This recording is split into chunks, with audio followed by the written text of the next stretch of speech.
Uncle Felix, stop, she whispered, her voice trembling. She tried to push his hand away, but Felix's touch became more insistent. Let go of me, she shouted, her voice breaking. Without thinking, Amara shoved him with all her strength. Felix stumbled backward, shocked by her sudden movement. His eyes widened in disbelief as he lost his balance and fell backward onto the floor. Amara Obi was a bright and lively 16-year-old girl in her senior year of secondary school. She loved writing short stories, playing basketball, and spending time with her friends.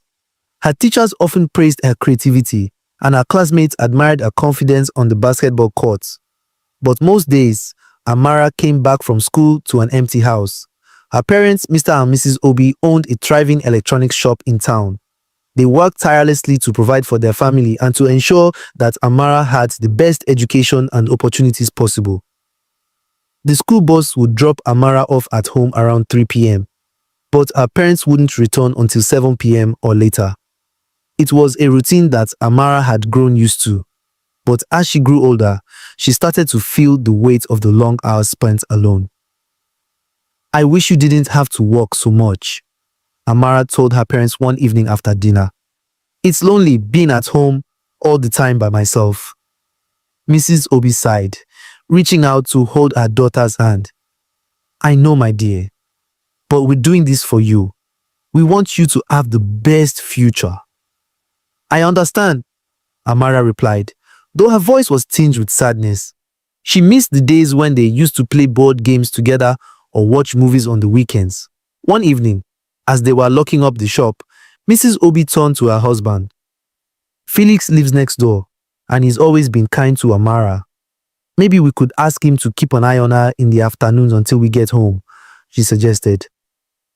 Felix was their neighbor, a single man in his late 30s who worked as a freelance photographer.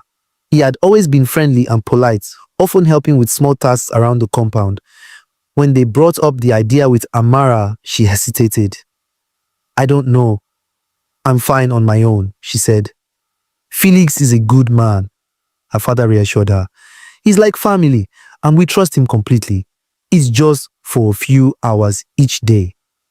Reluctantly, Amara agreed. The next afternoon, after school, Amara went over to Uncle Felix's apartment. The small, well-kept space smelled of freshly brewed coffee, and Felix greeted her with a warm smile. Amara, welcome. How was school today? He asked, setting down a book he had been reading. It was fine, she replied, feeling a bit awkward. Felix chuckled. Don't worry, make yourself at home. You can watch TV, do your homework, or just relax. Over the next few days, Amara began to feel more comfortable. Felix would prepare snacks for her and ask about her day. He was a good listener and often gave her advice about school and life. You're like the little sister I never had, he told her one evening, handing her a framed photo of her playing basketball that he had taken. You're really talented, Amara. Thank you, Uncle Felix, she said, smiling. But soon Felix's behavior started to shift. One afternoon, after Amara had finished her homework, he suggested they play a game. It's a special game, he said, sitting next to her on the couch. But it's just for us. Don't tell anyone, okay? Amara frowned, feeling uneasy. What kind of game? Felix smiled reassuringly. It's fun, I promise. Just trust me. At first, it seemed harmless. But then Felix began doing things that made Amara uncomfortable. His touches felt wrong, and the way he looked at her made her skin crawl. Uncle Felix, I don't like this, she said softly, trying to move away. Don't worry, he said, his voice calm but insistent. You'll get used to it. It's just our little secret. Amara froze, unsure of what to do. She felt trapped, confused, and scared. Amara's heart raced as Felix continued to act strangely. The game he suggested was unlike anything she had ever experienced before, and her instinct screamed that something was terribly wrong. She sat stiffly on the couch, not knowing what to do. Uncle Felix, stop, she whispered, her voice trembling. I don't want to play this game anymore. Felix, sensing her discomfort, gave her a warm but unsettling smile. Don't be like that, Amara. You'll see. It's just something special we share. His hand moved closer to her arm, and she recoiled instinctively. Amara's pulse thundered in her ears as she felt his grip tighten on her shoulder. She tried to push his hand away, but Felix's touch became more insistent. She could feel her body tensing with fear. "Let go of me!" she shouted, her voice breaking. She wasn't sure why her body had started to shake, but something deep inside her told her that this was the moment she had to act, before things went even further. Without thinking, Amara shoved him with all her strength. Felix stumbled backward, shocked by her sudden movement. His eyes widened in disbelief as he lost his balance and fell backward onto the floor. Amara didn't wait to see if he would get up. Her breath was coming in quick gasps, and every instinct told her to run. She bolted from the couch and sprinted to the door, her heart pounding as she heard Felix groan behind her. "Amara, wait!" Felix's voice called out weakly, but Amara didn't look back. She flung open the door and ran into the hall, her feet pounding against the floor. She dashed outside, not caring if anyone saw her. Her only thought was to get away. Her mind was a whirlwind of panic and confusion as she raced down the stairs and into the street. It felt like the entire world was closing in on her, but she couldn't stop. Her breath was ragged and her legs burned, but she kept running. Away from the house, away from the danger. Amara ran all the way home, not stopping once. She didn't even pause to check if Felix was following her. When she finally reached the front door, she burst inside, gasping for air. Her mother was in the kitchen, preparing dinner when Amara crashed into the house, her face pale and her body trembling. "Amara! What's wrong?" Mrs. Obi asked, her voice filled with concern as she rushed to her daughter's side. Amara collapsed into her arms, still shaking with fear. "Mom, Uncle Felix, he touched me. I don't want to go back there. Please, I can't go back." Her words were a jumble of distress and terror. Mrs. Obi froze, her face draining of color as the horror of what Amara was saying sank in. "What did you say?" she whispered, her voice trembling. "Uncle Felix, he tried to touch me. He wanted to play a game, but it felt wrong, Mom. It felt wrong, and I just pushed him away. I had to run." Tears welled up in Mrs. Obi's eyes as she held her daughter tighter, her heart breaking. "Oh my God, Amara, I'm so sorry. I should have never asked you to go over there. I should have been more careful." Amara's mother sat down with her, rocking her gently. "You did the right thing. You're safe now, and we're going to make sure nothing like this ever happens again. I promise." That night, after they had calmed down, Amara's parents took immediate action. They knew they couldn't let what had happened go unaddressed. Mrs. Obi called the police, and Amara's father went to speak to the authorities, explaining what had occurred. Amara didn't want to go back to Felix's house or see him again, but she knew what had to be done. The police arrived at Felix's apartment and arrested him without incident. Amara was too afraid to face him, but her parents made sure to shield her from any further contact with him. Despite Uncle Felix's arrest, the shadows of what had happened lingered in Amara's mind.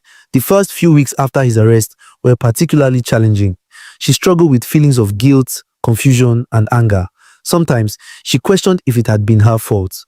One evening, during a family dinner, her mother noticed her poking at her food absent-mindedly.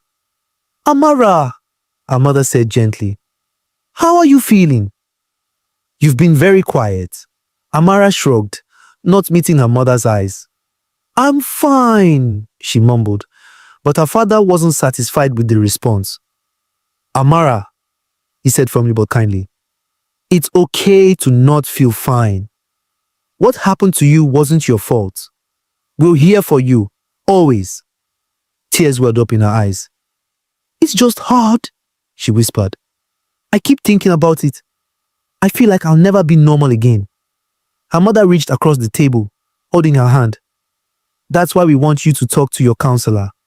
She's there to help you heal, and so are we." Amara nodded hesitantly.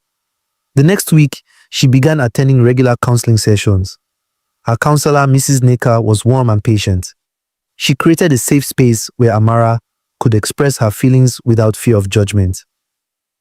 It's okay to feel angry or sad, Mrs. Neka told her one day. Healing isn't a straight line and it takes time. But you're strong, Amara. The fact that you spoke up shows that. Slowly, Amara started to believe her. As the months passed, Amara found herself gravitating back toward her passions.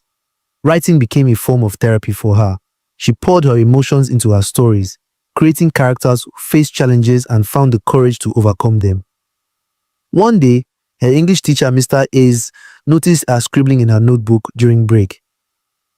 Amara, he said, smiling. What are you writing? She hesitated before handing him the notebook. It's just a story I've been working on, she said.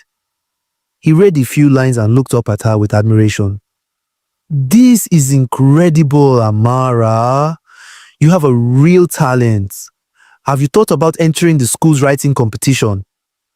Amara shook her head. I'm not sure if I'm ready for something like that. You should try, he encouraged. You have a voice worth sharing. His words stayed with her. That evening, she stayed up late, polishing her story and submitting it the next day. Weeks later, she was thrilled to find out she had won first prize. The recognition boosted her confidence, reminding her that she was more than her pain. At home, the Obis worked hard to create a loving and supportive environment. Amara's father started closing the shop earlier, and her mother made sure to check in with her regularly. They also encouraged her to rekindle her love for basketball, enrolling her in a local sports club. On the court, Amara felt a sense of freedom she hadn't experienced in months. Running, jumping, and laughing with her teammates reminded her that she was still capable of joy. One day after practice, a teammate named Ifioma approached her. Hey, Amara, she said, you're really good. How long have you been playing? Since I was little, Amara replied, smiling shyly. You should think about joining the school team. We could use someone like you, Ifioma said.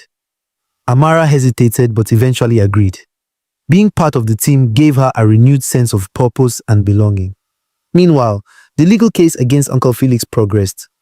Amara's testimony, though difficult to give, was a key part of the trial. With the support of her parents and counselor, she stood strong, recounting her experiences with bravery.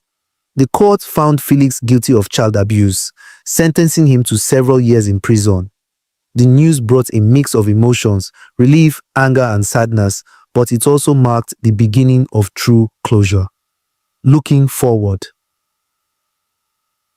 A year later, Amara was a different person. She was no longer defined by what had happened to her. Instead, she was known as the girl who won writing competitions, the star player on the basketball team, and a source of inspiration to her peers. One afternoon, as she sat under a tree on the school grounds journaling, Mr. Ease approached her. Amara, he said, I heard about the mentorship program for young writers. You should apply. She smiled. I will. Thank you for believing in me, sir. You've always had it in you, he said. Amara watched him walk away, a sense of pride swelling in her chest. She had faced unimaginable challenges, but she had emerged stronger, wiser, and more determined than ever. For the first time in a long time, she looked toward the future with hope.